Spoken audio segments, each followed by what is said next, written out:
Hello there. Presented by the Atlas Strength Shop. This is the Atlas Nerds in Iron podcast. With your hosts, Cameron Ray and Tyler Hales. All right. Well, we are the Atlas Nerds and Iron podcast, and I think we must mostly talk about nerd crap. So I think it would behoove us. Been in the military too long. I'm using words like behoove. I hate that. Boo. Behoove. Let's talk about something actually like strength sports related and training related. Yeah. One thing that I've noticed a lot lately that I think is kind of a problem with newer athletes is coach hopping. Yeah. And that's something I definitely like to talk about. If there are any newer athletes in this, and you have a coach, if you don't have a coach, you definitely should. And that's something that both of us do. So if you have any questions, just shoot us a DM. We'll do our best to answer them. I'm pausing right now because I wanted to see if Herc is barking in the background, and we're using a new audio system, new recording device. So I wanted to see if y'all could pick him up. We gonna see. He's not registering on the audio bars that come up. But y'all can probably still hear him because this is a much better setup, which means it's going to pick up more. We'll see, though. Anyway, if you're a newer athlete, having a coach is very useful. But there are a lot of things that people expect when they hire a coach, and they don't necessarily get what they expect right off the bat, especially with newer people, because when you work with a coach, a lot of those first few months are spent just correcting some of the things that were learned incorrectly over, the course of however long you've been lifting. And I've noticed you have a lot of newer athletes out there that like to coach hop. So they'll spend 12 weeks with this coach, 12 weeks with that coach, 12 weeks with another coach. And they never make any progress because they spend 12 weeks learning how to do things a certain way. Then they switch to another coach, and the first thing that coach wants to do is rebuild everything from the ground up.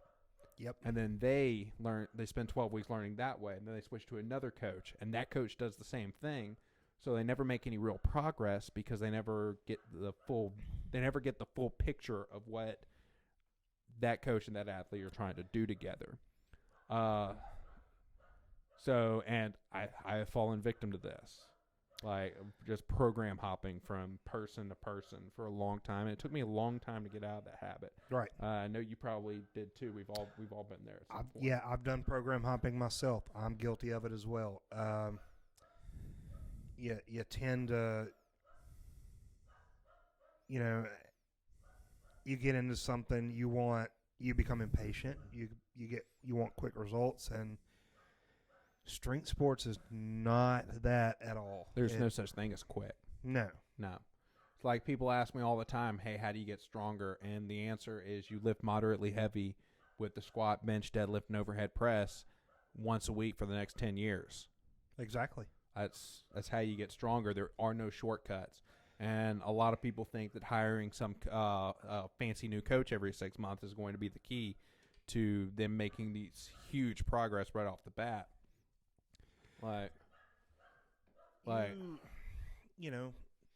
You talk about a new person hiring a coach for the first time. Mm-hmm. They're new to it. They want to discover what everything's about as far as powerlifting or strongman or any of that. Mm-hmm.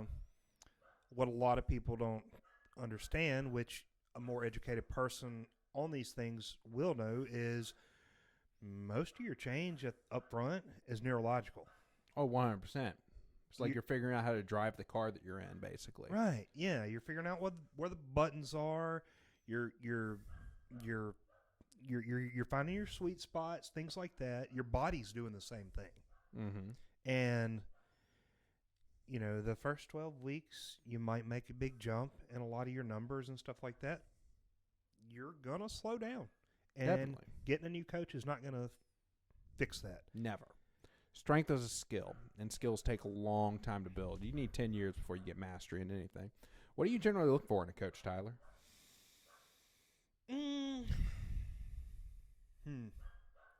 Me?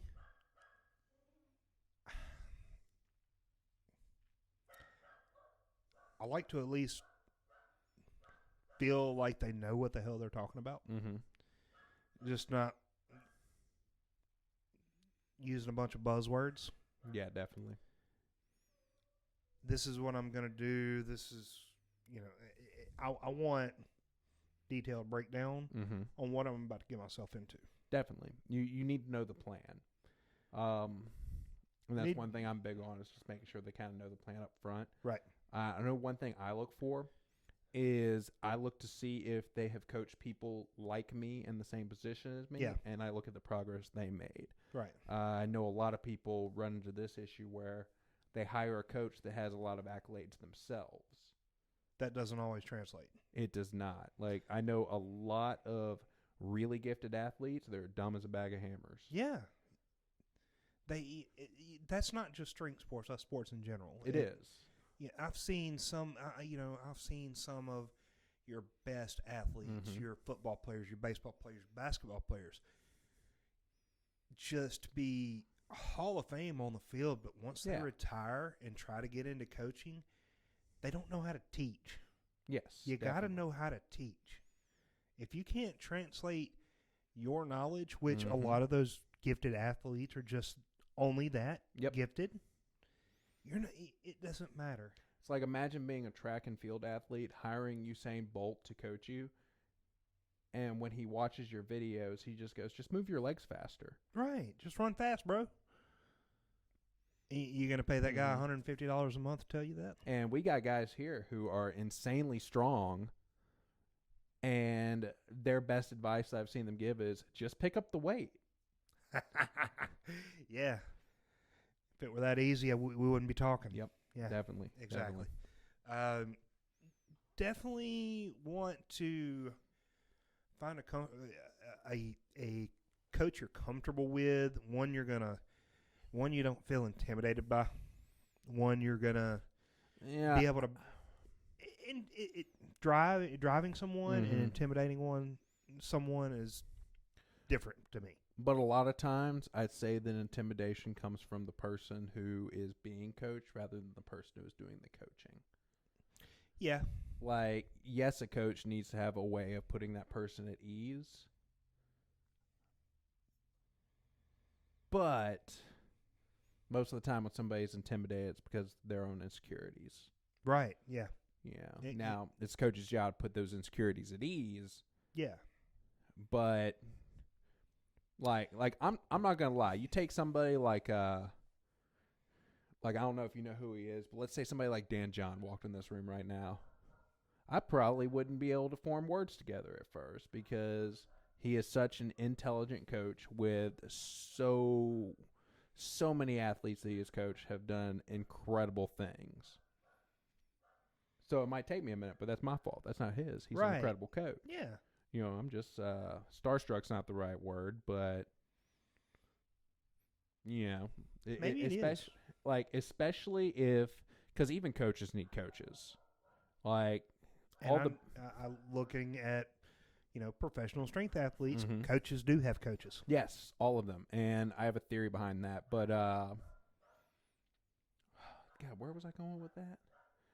Like, if you were a coach looking for another coach, especially if you're getting somebody who's a lot more experienced than you as a coach, sometimes you just don't want to sound like an idiot in front of them, and that does happen. Right. But that's a person's own insecurity rather than you don't a reflection on that coach. You don't necessarily want to look at the coach's accolades. Look at the coach's client's accolades. Yes, what has definitely. that coach done for someone else, not yourself? Definitely. Yeah. You know, does that coach foster an environment that creates success? Do they actually know what they're doing? Right. Do they have people that keep on hitting the podium every time they come up? Hey, it sounds like we have somebody in. Oh. Sounds like that's Lauren and David. But yeah, it's you definitely want to look at that because you're going to have coaches out there that haven't won a damn thing. Yep.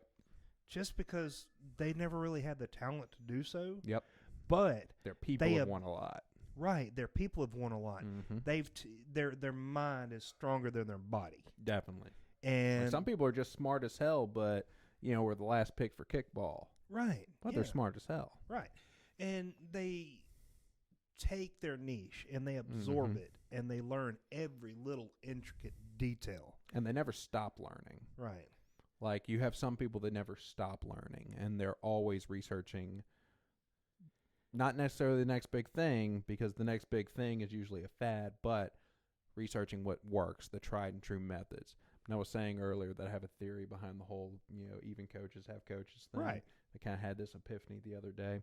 When was the last time you programmed Bulgarian split squats for yourself? I don't like them, so I don't do them. How many times have you programmed Bulgarian split squats for somebody else, though? They need them. My theory is that coaches getting coaches is just hiring somebody to tell you to do fucking Bulgarian split squats. Right. Because you need to. You need someone to tell you to do the shit you don't like. But it works. Exactly. Yeah. Yeah, it works, but you don't like it. Yeah. Yeah. And it's not just Bulgarian split squats, but that's just an example. We all have those things that we know we need to be doing, that we have all of our clients do, but we just hate doing. For me, it just happens to be Bulgarian split squats. Yeah. Because on my left leg, I have all the grace and poise of a newborn giraffe. Yeah. Oh. I have the range of motion of Mr. Potato Head. So there you go. Yeah. I'm getting that with my left arm. I need to do a lot more mobility in my left shoulder. Right. Like, I've noticed, like, if I just lie flat on my back and I put my arms overhead, I have about 10 more degrees of extension in my right shoulder than I do in my left, without having to force that issue. Okay. And that's no good. That's no go. And fix that before it turns into something serious. Yeah. Yeah. If you don't address issues become injuries. Injuries become sitting down because you have to. Yep. Like, I had to take an impromptu deload week last week because I screwed up my hip. Yeah. Excuse me. And hopefully that doesn't turn out to be a long-term thing. It's feeling a little bit better now, but I'm definitely going to take it a little easier next week, too, with the squats and the deadlifts. Oh, yeah.